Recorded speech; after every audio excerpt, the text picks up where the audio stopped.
messengers of hope.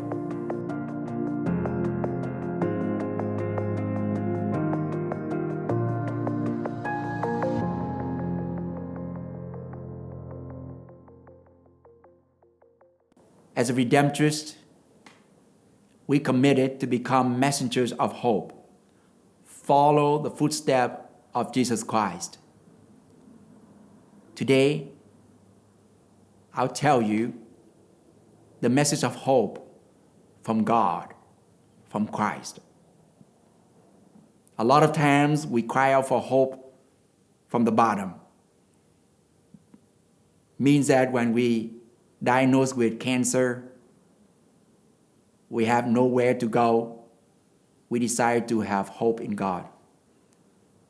Or we hit the bottom of our life, we have to reach out to God and cry out for hope.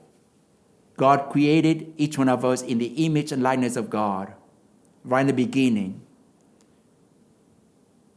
And I call that a big, good mistake. Why? Because God not just created us in the image and likeness of God, but God also gave us a free will.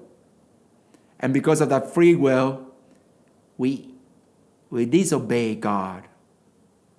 And from there, God so disappointed, his heart has grieved by our sinfulness, flooded, and then God asked Noah to gather all the animals and birds and all that, and God gave us a second chance. That second chance for me is a hope. If you read Mark's Gospel, Jesus reminded his disciples over and over, yes, sometimes we see only one loaf of bread while we are in the middle of nowhere.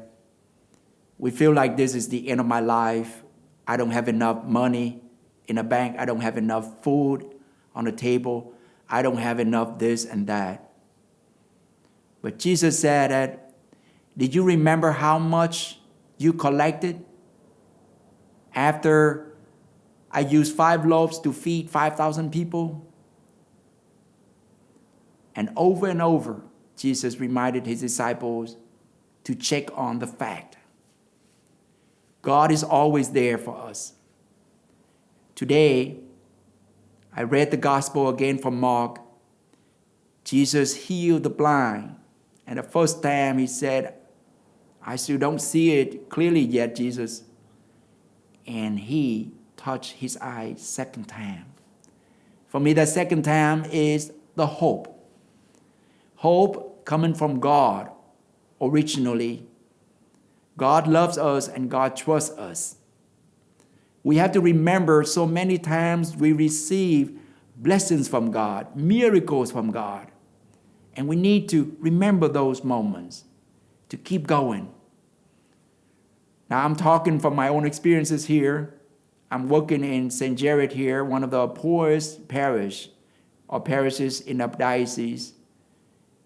Sometimes we don't have enough volunteers. We don't have money to even elaborate and to pay for our employees and workers. But I believe that in that midst, God will bless us with more. Today, after the flood dried out, Noah put together the altar to give God thanks, to offer God sacrifices, to remember God's mercy. I want to challenge each one of us today and invite you to do the same. Set up the altar in your home. Set up the altar on your street. Set up the altar in your heart to offer God thanksgiving. So today, hope is hearing other people experiences, HOPE, At the same time, hope is hearing God's voice from above. Believe that God is with us always, and God continues to bless us through sacraments, to one another, with eternal happiness and joy. So keep going. Don't give up. Hope is here, and hope is now.